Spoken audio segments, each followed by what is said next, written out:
ప్రైజులమ్మా, వందనాలమ్మా. ఎలా ఉన్నారమ్మా? బాగున్నారా? బాగున్నాండి. గారు మరి మిమ్మల్ని విశ్వాసము, ప్రేమ మరి చాలా సత్యమైందని నేను నమ్మాను. మరి మీరు ప్రేమతో ఆహ్వానించారు. మరి మీ ఇంటికి వచ్చి ప్రార్థన చేశాను.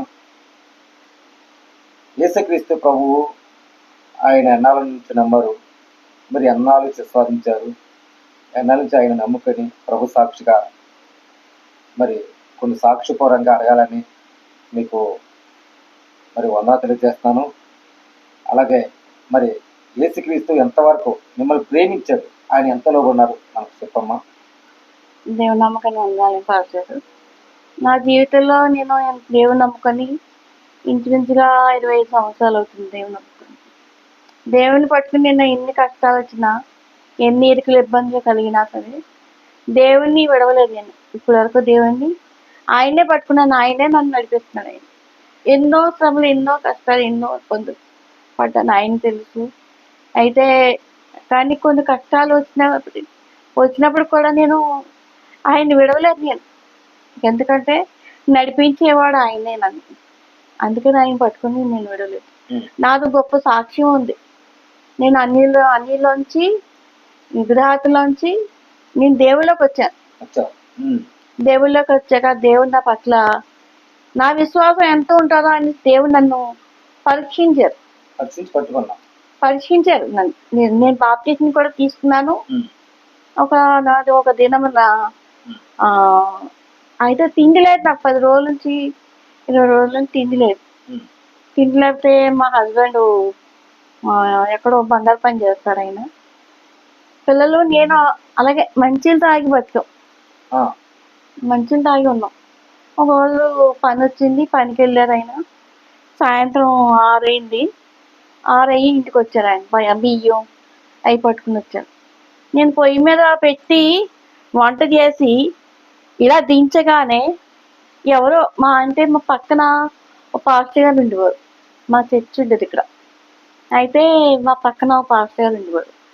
ఆయన ఎవరో మాకు తెలియదు, నేను ఎప్పుడూ చూడలేదు. అయితే దేవుడే మా ఇంటికి వచ్చాడు. నిజంగా చెప్పాలంటే మా ఇంటికి వచ్చి ఇంత భోజనం తిని వెళ్ళారే.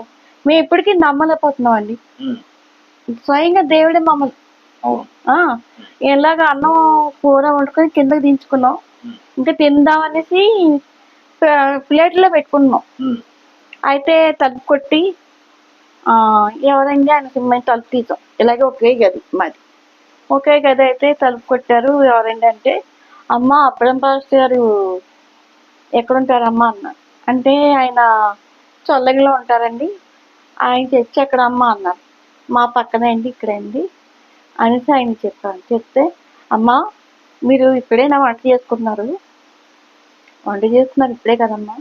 పాస్టర్ గారు ఈ రాత్రి మీద ఎక్కడో చిత్రాల నుంచి వచ్చానన్నారు పాస్టర్ గారు. చిత్రాల నుంచి వచ్చా కదండి పాస్టర్ గారు, మీరు వెళ్ళిపోకండి, ఈ రాత్రికి మా ఇంట్లో ఉండండి అనేసి ఆయనకి చెప్తే, ఆయన లోన తీసుకొచ్చి మేము కూర్చోబెట్టి భోజనం పెట్టాం. భోజనం పెట్టి, అమ్మ మీరు ఇప్పుడే కదా తెచ్చుకున్నారు అంటే, అవునండి పాస్టర్ గారు అనేసి అన్నాం. అయితే అమ్మ నీకు పాస్టర్ గారికి పిల్లలకి అందరికి పెట్టేశాను. ఆయన అంటారు ఆయనే, అమ్మ నీకు లేదమ్మా భోజనం, నీకు లేదండి పర్వాలేదండి, మీరు తినండి, మీరు తిన్నాక నేను వండుకుంటానండి అనేసి అన్నాం. లేదు ఆయన తెలుసు, నేను చెప్పలేదు. పెట్టి తినేసాక అయిపోయాక ఆయన, అమ్మ నేను పడుకుంటానమ్మా అన్నారు. అప్పుడు పాస్టర్ గారు రూమ్ ఉంటే ఆ రూమ్లో తీసుకెళ్ళి ఆయన పక్కేసి పడుకోండి, పొద్దున్నే వస్తారు పాస్టర్ గారు అనేసి ఆయన చెప్తే, సరేనమ్మా ఈ రాత్రి అంతా నేను పడుకుని ఉంటాను అనేసి పాస్టర్ గారు మంచం ఇచ్చి ఫ్యాన్ వేసి పెట్టి ఆయన పడుకున్నాక మేము పక్కన రూమ్కి వచ్చాము. మా రూమ్లోకి వచ్చాము. మేము తెల్లారిపడే పాస్టర్ గారికి అది కాఫీ అది కాసి ఇవ్వాలి కదా, ఆయన పాలు ప్యాకెట్ అది మేము తెప్పించుకుని ముందు అర్జెంట్గా పాస్టర్ గారికి పాలు ఇవ్వాలి అనేసి మేము తొందరపడితే మేము లేచేసరికి తలుపులు తీసే ఉన్నాయి, ఎవరు లేరు. నేను అప్పటి నుంచి దేవుని అసలు నేను ఎన్ని కష్టాలు వచ్చినా ఎన్ని ఇబ్బందులు వచ్చినా నేను ఆయన్ని విడవలేదు. నేను ఉమ్, ఆయన నన్ను ఎన్నో అపాయాల నుంచి కూడా ఉమ్, నన్ను తప్పించాడు దేవుడు. ఉమ్, దేవుడు అంటే నాకు విశ్వాసం, ఉమ్, గొప్ప విశ్వాసం. ఆయనలో ఎంతగానో నేను ఆయన అంటే విశ్వాసం, నాకు గొప్ప విశ్వాసం. ఉమ్, ఒక్కో రోజు ఒక్కో దినాన నేను దేవుళ్ళకి రావడం కూడా కారణం ఏంటంటే ఉమ్. బాప్తిసం స్కూల్ తీసుకున్నారమ్మా? బాప్తీసం తీసుకున్న 12 సంవత్సరాలు అయింది. ఉమ్, 25 సంవత్సరాలు అయిందండి ఉమ్, మేము బాప్తీసం తీసుకుని. ఉమ్, 25 సంవత్సరాలు అయింది. ఉమ్, అయితే నేను దేవుడు నన్ను ఎలా పట్టుకున్నారంటారా, ఉమ్, అమ్మ అప్పుడు స్కూల్కి వెళ్ళేవాళ్ళం. స్కూల్కి వెళ్తే అమ్మ బయటకు అస్సలు పంపించేవారు కదా మమ్మల్ని. ఉమ్, నాన్నగారు ఏం సరే అమ్మ ఏం సరే ఎక్కడ పంపించేవారు కదా. ఇలాగే ఒక వీధిలో మా ఫ్రెండ్ ఇంటికి వెళ్తే ఉమ్, సాయంత్రం వెళ్ళిపోయి 7:30, 8 గంటలకు వచ్చాను. ఉమ్, అమ్మ తిట్టేస్తారని భయం. ఉమ్, వాళ్ళు దేవుని నమ్ముకున్నారు వాళ్ళు కూడా. నాకు భయం వేసింది. ఉమ్, ప్రభా మీ ఇంటికి వెళ్ళేసరికి మా అమ్మ నన్ను ఏమనకూడదు, నన్ను తిట్టకూడదు. మా ఫ్రెండ్స్ పంపించేవారు కాదు, వెళ్ళిపోతాను మా అమ్మగారు తిడతారు, ఉమ్, మా నాన్నగారు చేస్తారంటే ఉమ్, ఉండు ఉండని వాళ్ళు ఆపేసేవారు. ఉమ్, అప్పుడే నేను వాళ్ళ ఇంటికి వెళ్ళి ఇంటికి వెళ్ళిపోతున్నాను. ఉమ్, దారిలోనే ప్రభా మా అమ్మాలు ఏమనుకుంటా చూస్తాయండి అనుకున్నాను. అనుకుంటూ ఇంటికి వెళ్ళిపోయాను. ఆ రోజు నుంచి దేవుడిని మా అమ్మ ఏమనలేదు. నేను అప్పటి నుంచి దేవుడు అంటే నాకు చాలా విశ్వాసం. అదే పట్టుకుని నేను 25 సంవత్సరాల నుంచి నాకు ఎన్నో అపాయాలు జరిగినప్పుడు కూడా ఆయన ఎంతగానో నన్ను కాచి కాపాడి నన్ను ఎంతగానో నడిపించాడు. నేను పడలేని కష్టాలని దేవుడికి తెలుసు. ఉమ్, ఆయన తెలియదంటే ఆయన మరిగేంది ఏది లేదు. సమస్తం ఆయన తెలుసు.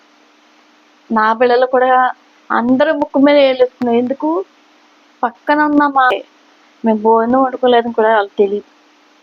మా పక్కన ఉండేవారు. అంత గుర్తు చప్పుడు లేకుండా మా పిల్లలు కూడా దేవుడిచ్చిన వరం అది. ఇప్పుడు మా మామయ్య గారు అందరూ అంటారు నీ పిల్లలు బంగారం అంటారు. అది దేవుడిచ్చిన ఇది గిఫ్ట్. ఎందుకంటే నా పిల్లలు కూడా ఎవరికి చుట్టుపక్కల వాళ్ళందరూ అమ్మ నువ్వు వంట చేసుకోలేదు కదా నువ్వు, కానీ లేదు మేము తినేసాం భోజనానికి బంగాళం కూర లేకపోతే వంకాయ కూర అని చెప్పుకోండి. కానీ అప్పటి నుంచి దేవుడు ఎన్నో కష్టాలు ఎన్నో ఇబ్బందులు పడినా దేవుని అస్సలు విడవలేదండి. విడవలేదండి. దేవుడి పట్ల మేము ప్రణాళిక సమస్తము అయిందండి. ఆయన సత్వాచింది ఏది లేదు. ఇప్పుడు పెద్ద బాబు కూడా దేవుని నమ్ముకున్నాడు. ఆడు కూడా ఇప్పుడు కుమారుడు చిన్న కుమారుడు నమ్ముకోలేదు, పెద్ద కుమారుడు నమ్ముకున్నాడు. అయితే సమస్తం ఆయన ఉన్నాడు. ఆయనే చేస్తాడని నీ విశ్వాసం ఎంతో గొప్పదైంది. మరి ఇంత సాక్ష్యంగా చెప్పొచ్చినందుకు మరి నేను మరి నాకున్నది కానుక మీకు ఇవ్వాలని అనుకుంటున్నాను. మరి దేవుడి పూర్వముగా వందనాలు చెప్తున్నామా. వందనాలు. Thank you. నీ పరిచర్యను తుదముట్టించుటేనా నియమమాయనే, నీ సన్నిధిలో నీ పొందుకోరి